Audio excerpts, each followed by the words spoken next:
Okay, it's a very interesting situation here for both teams coming into this game because of all the turmoil that they have gone through, right? And you mentioned the Ravens still dealing with the aftermath of that COVID fallout.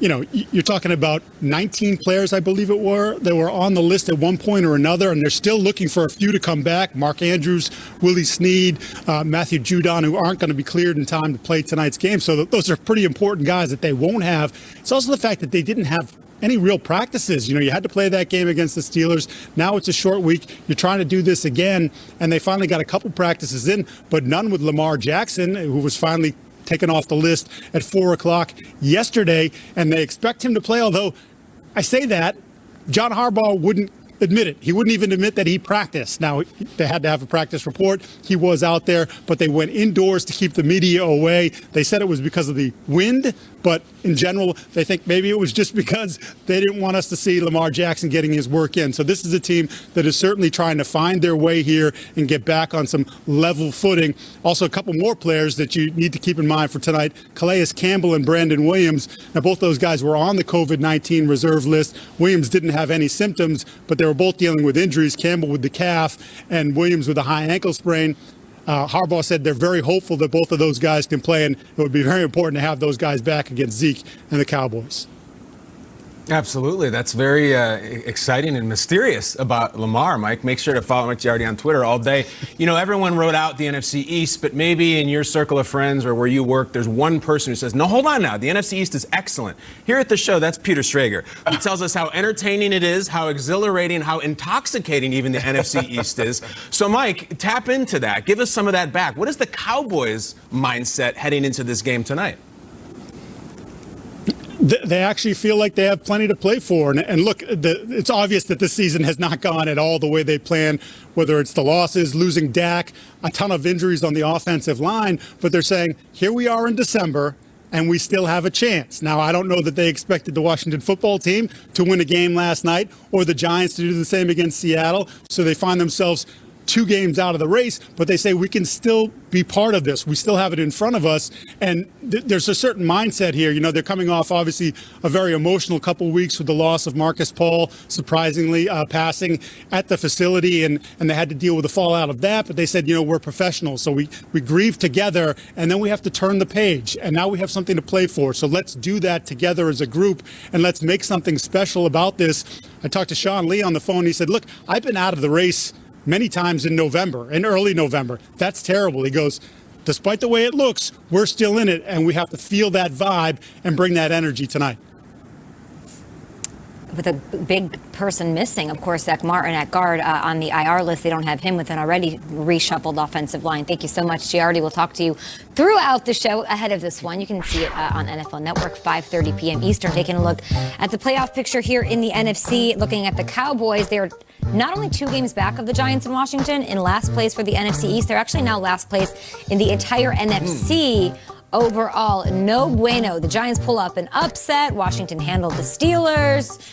The Cowboys are facing a recovering and struggling Ravens team. So, Schrags, how confident are you in the Cowboys' chances? Do you remember the last time we saw the Cowboys play? It was on Thanksgiving. Do you remember how many things have happened since then? Kendall Hinton has started a football game and been inactive for a football game since we last saw them. So it's been that long. Okay, I think I have to feel confident that this team has the edge against a Ravens team that is battling COVID and played, Wednesday. Yeah. This has been the longest break I could imagine between games any team has ever had in an NFL season without a bye. Thursday, watched a whole Sunday of football, watched another full Sunday of football, watched a Monday of football, and now it's their time to lick their chops. They're healthier than they've been. And if ever there was a time, it was a week where they watched Washington and the Giants, and even the Eagles put up a good fight against the Packers. The NFC East kind of wake up and say, we're here to, this is it. I know we said it the last 12 weeks. This is really it. This is really it. If you lose to this Ravens team coming off the COVID situation, I can't raise my flag for the Cowboys next week. Not only have they watched a couple of teams within the NFC East make plays and big wins, they also been watching the Ravens for a couple of weeks now. Now, if you want to create a game plan, if Mike McCarthy wants to shut the door, Kellen Moore wants to shut the door on all the criticism, go out there with an awesome game plan and show everybody that you can be creative and attack downhill when facing that Ravens defense.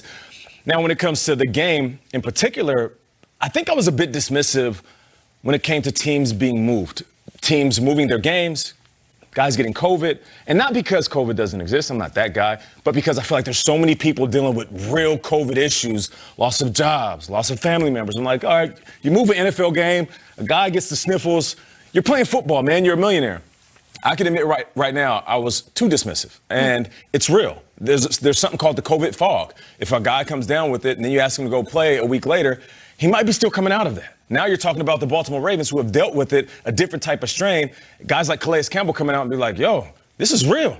This is one of the biggest, toughest dudes in the NFL. Saying, look, yo, I was hurting. Yeah. So how is that guy and a bunch of individuals that might be feeling the same way going to play football up against a team that is well rested, ready to go, and more motivated than ever? So with all that said, it's almost like I feel like the Cowboys are going to win this game versus they have a chance to. They're 3-8. I think they're going to get creamed. No I think they're momentum. terrible. I really do. Like, I'm past that point, Peter. You're saying this is like this. Yeah. I'm past there. I know. On Thanksgiving. See you later. Fake punt. Yeah. I mean, well, here's the thing too. Like, you want to get into the specifics. You were talking about how much has changed since they've last played. Do you know the last time Ezekiel Elliott rushed for a touchdown? It was October 11th. Wow. It's December. Completely different. What the hell's going on out here? No, the listen, offensive line. It's fun. Yeah, the line. You're over it. It's a very bad team. And listen, I do follow up, like, if Mike McCarthy, if you're ever going to sink your teeth into something, it's the whole of, like, all the cool kids are doing it after school. Like, Joe Judge seems awesome right now, and Ron Rivera seems like Captain America. Mike McCarthy, who are you? What do you stand for? They've taken their teams, they've lost their quarterbacks, and they're still winning. Joe Judge just took Colt McCoy and went to Seattle and won a game. I don't care if Lamar doesn't play. I still think the Ravens are going to win. I think McSorley, what's his name? Marty McSorley? Trace McSorley. Marty McSorley, I think, would win too. The stick was illegal in that game. I know that. And I don't see the Cowboys. I hope they do, because it would add to the entertainment in the NFC East. However, I don't think so. Nothing I've seen says they're going to compete in this game. No. What am I doing here? Lying and saying, Cowboys, ratings. I don't care. I don't do that. I think the Cowboys will get blown out. The sick thing is the ratings probably are better when they're losing. People love